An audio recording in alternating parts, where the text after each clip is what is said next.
Alright, I will use... You might also recognize her as a body double in Mobile Suit Gundam Double Zeta. I've heard something about this. I'll use the unicorn this time. The one from Double Zeta is a body double that was actually set up by Char, apparently. Also, thank you. I hate this part. Of course. Gee, where have I heard this before? Of course it is. God fucking damn it. Right, so all kidding aside, Full Frontal is meant to be a quote-unquote clone directly of Char. It's not? Okay. I had to think about this a little bit, and I came to the realization the other day. Originally, it was kind of speculated if... there's always been but until recently, there's always been like a three-way discussion, like, is Full Frontal actually Char, the one we know from the movie? Is it a clone of Char, a la, Flight 12 or something? Or is it just a man brainwashed to think he's Char? Kind of like Liquid Ocelot in a sort of way. We can immediately rule out being directly Char because we've seen his ghost at the end of Unicorn, so it's definitely not him. Oh god, I hate it. And I realized that there's precedent for him maybe actually being like a birth clone of him because of because of like Beretta, like actually like setting it up. I think that'd be a cool setup if they actually do go through with that. And I think it is mentioned on the Gundam Wiki that it is talked about once or twice at some point. Like, yeah, no, it actually is just a direct clone. I like the idea of a man being brainwashed and thinking he's Char, but that also brings with it the question: wait, if he's a man brainwashed, why have the exact same voice? So I came to the realization that yeah, it probably is just an actual clone. He is the perfect. It really is the Metal Gear version of cloning because we also have failed recessive clones as well. That's what Zoltan Akanin from Gundam Narrative is, who's the only redeeming part of that movie. Oh yeah, he's a failed clone of Full Frontal, and boy is he failed if his hair is black. Yep. And a good character. Yes. Yeah. He wants to kill fucking everybody. And buddy, I'm right there with you. Yeah. Alright, so the whole stuff for Gundam Unicorn is everyone's after this thing called Laplace's Box, which no one knows what it is. It's rumored it could usurp Earth Federation or do something else. No one really knows, it's just a rumor. So eventually it comes out that Gundam Unicorn is the quote-unquote key to it.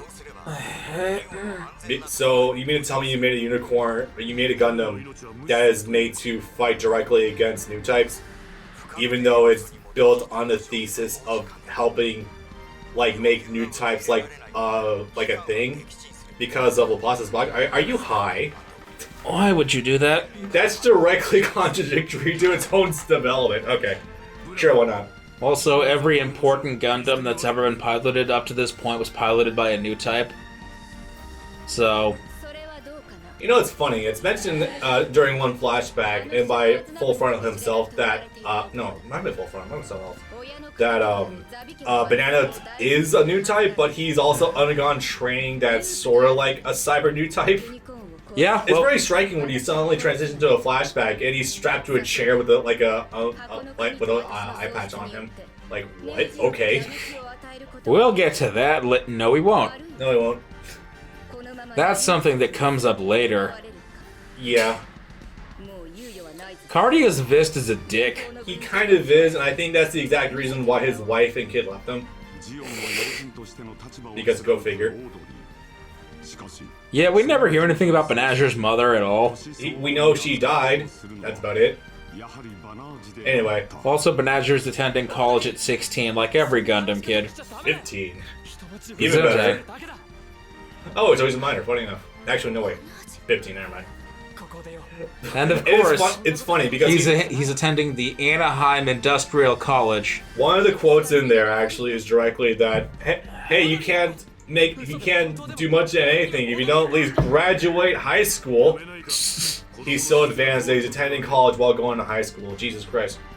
Of course he is.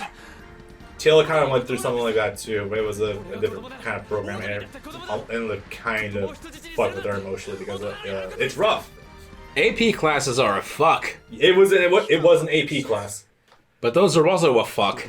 Yeah, they're kind of bullshit. That's why I chose not to try those, and I just kind of graduated high school a year early because I did so well. Anyway, sorry.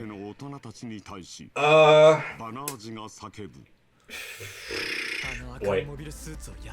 What was it going with that? Oh yeah, so the whole thing about the story being progressing is that slowly but surely the Unicorn is revealing more coordinates for drop zones that have like coordinates to new places that will ultimately lead to Laplace's box.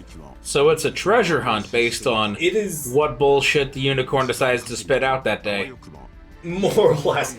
So I like the idea of turning Gundam essentially into Dragon Ball because that means you do have to go to different places and it's not just a narrative mess of like, why are we being attacked by Neo Zeons today? Why are we being attacked by the Titans right now? Okay, I guess we're just transitioning between from this scene to this scene with no explanation. Okay. I do not like that at all. Okay. So I like that whole narrative spin. It's not perfect. God damn it, is it not? But it's a neat it's a neat twist. I do like that part. Alright, let's see. Here's our partner. I'll use you. Alright, let's rock and roll.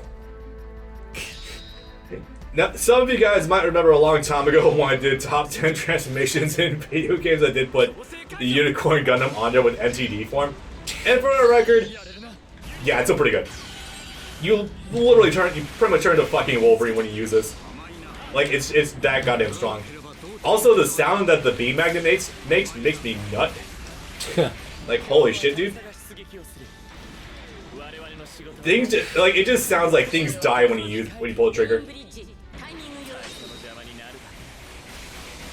But no, more or less, it's so weird after having actually gone through Unicorn, being like, wow, most of the Unicorn's NTD's physical attacks are literally just focused on Wolverine claw sabers, but there's so much more that could have pulled for this, but whatever. You just go. I don't even know if they changed the movesets of the Unicorn and the Shiranji from Gundam 3, because those were both in there when there was only like 2 episodes of Unicorn out at the time. Yeah. So I don't even know if 4 more OVAs out, they updated their movesets at all. Of course, we have the full armor, but that was DLC. We're talking about going from 3 to Reborn? Yes. It has changed a tiny bit, but only in the sense that you're a lot faster underneath the, oh Jesus. You were behind him. The only on merit that everyone kind of got better natively going from the Dynasty Warrior 6 engine to the 8 engine. Yes. There we go. Oh, it's not the direct out of the level. Nah, there's still shit going on. Yay. Remember, you have to get away. No, you don't get capped. No, this is their first attack. By the by, inadvertently, Banana is actually one of the best pilots in the game. Empathic new type. Empathic new type. What it essentially means is that anytime you cancel your transformation, you start with half of it already filled up. Yep. It was either that or it depletes your meter only by half. But something by this is pretty good. Let me actually go test this really fast. Let me just take a little bit. You got someone specific to kill. Yep. Halfway filled already. Love that shit. Yeah, it's one of the it's one of the best skills a character in the game can have, and there's only like 2 characters that get it. Yeah, it's him. I think Gundam might get it as well. No, his double the time you're in transformation. The only other character that gets empathetic new type is Cecily. Right. I forgot about her. I forgot that. Which is funny considering. Yeah. She doesn't do anything until like the end of the movie. The least of which being communication, given her situation. Yeah.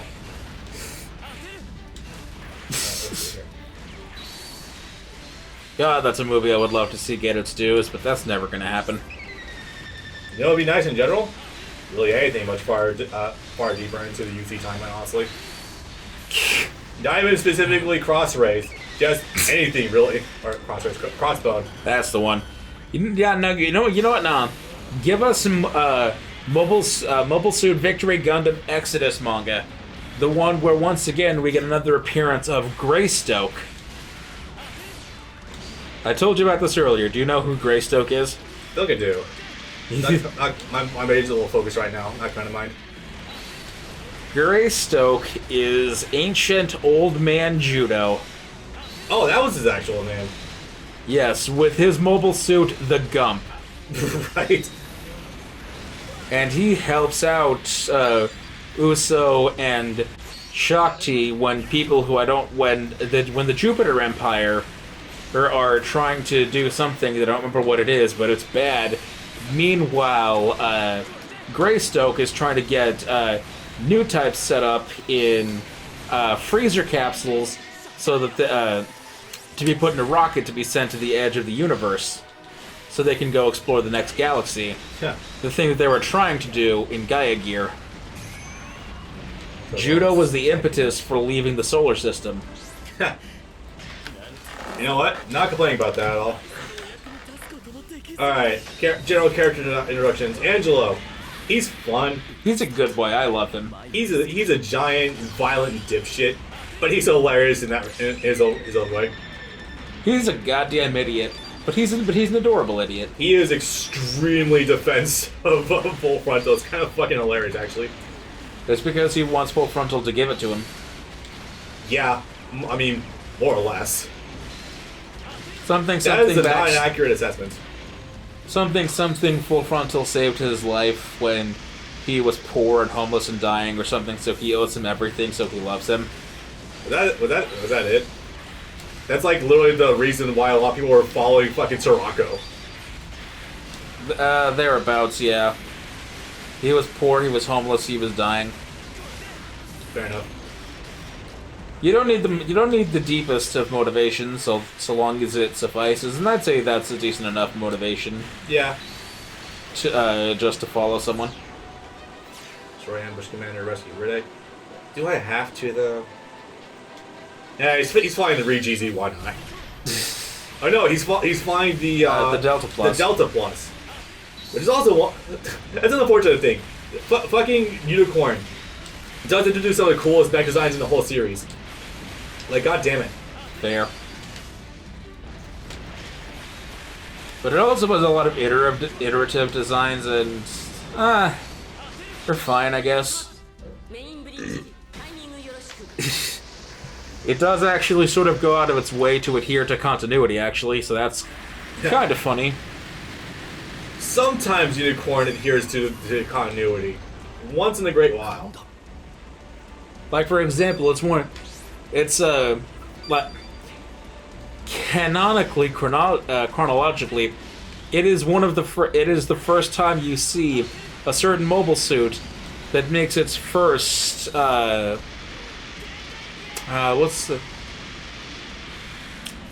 release order makes its first proper debut in Turn A, but you see its first chronological appearance in Unicorn. Oh, sick. So it's retroactive setup. That's kind of neat, actually, not gonna lie.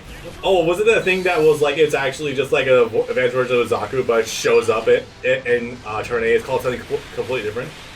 No, that's not the Borgiarno. It was the Kapool.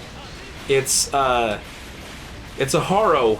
It's a big Haro-looking robot, but it's tall, big, has legs. It's like a capsule with legs and guns on the eye, stomach thing. Yeah. This should hopefully take over the area. Yes, it will. Okay, cool. It's also where I'm gonna say probably the best fight in Unicorn is the one with all the grunts fighting each other on at the port base. Yes, that was really cool. That was so fucking cool. Where you see all the grunt suits fighting each other, and the Federation suits are getting fucking slaughtered by all the weird Xeon suits, like the Zaku that has all of the boomerang, the metal boomerangs coming out of its head. I maintain that... And the one with the harpoon cannon. I maintain that, honestly, Unicorn is pretty good when it's actually on Earth before they go into space. Well, the second time. Before and after they go into space. What? But, hey, look at that. You can actually lose in this game. How about that shit?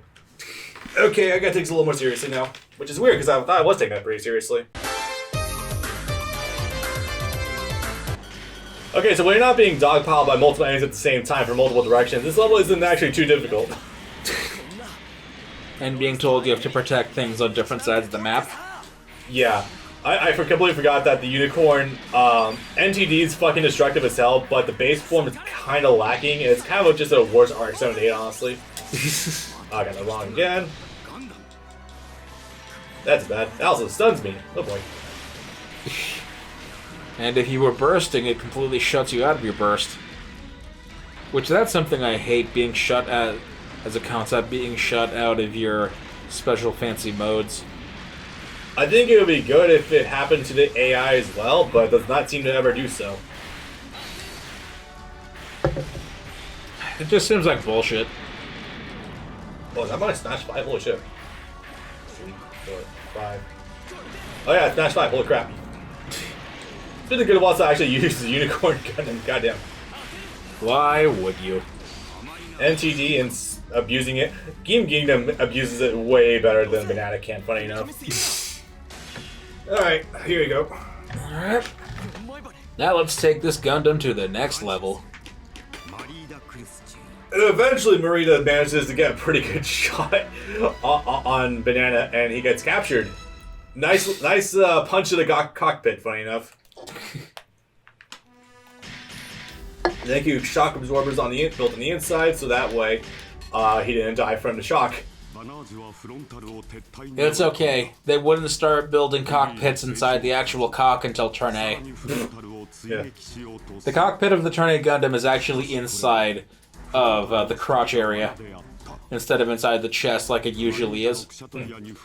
Because the people that decided we're going to build the actual world-ending super weapon for real this time, that actually did end the world, had a sense of humor. Yeah. That's good. I mean, if you're gonna blow up the Earth, you might as well have a sense of humor about it, I guess. I don't know. We're also going to blow up the world with butterfly wings. Fucking Alberto. Okay. I kind of like the guy, actually. He goes through some wild shit. None of it was his fault, though. He was obeying orders. Yeah. And worst character. And it happened. He met Audrey. Everything's downhill from here, boys. Like, it literally does. It's hilarious and sad at the same time. I'm impressed he managed to pull that one off. When I was a kid, I saw a speech on TV by your uncle, and it scared the hell out of me. And that's why I joined the military, because I wanted to wipe your family off the face of the earth. Being scared by nationalism is a good reaction, but I don't think you should shape how you view your life from then on forward. The funny thing is, the speech that he references, I think, is the speech he makes. I think it's about after Garma dies. Yeah, it's Garma's funeral speech. Yeah. I mean, that's neat tying back to it and everything, but holy crap, okay. Because it's the only one of those we see on screen. Yeah. Oh boy, Ride. Okay. So there's multiple families vying to do shit in Earth government, and it's kind of weird. So there's multiple factions trying to open Laplace's box, and multiple ones trying to keep it closed. There was apparently always and forever a royal Marcinus family that goes back to the founding of the Federation and of the Universal Century, but I guess they were just never important until now. Guess so.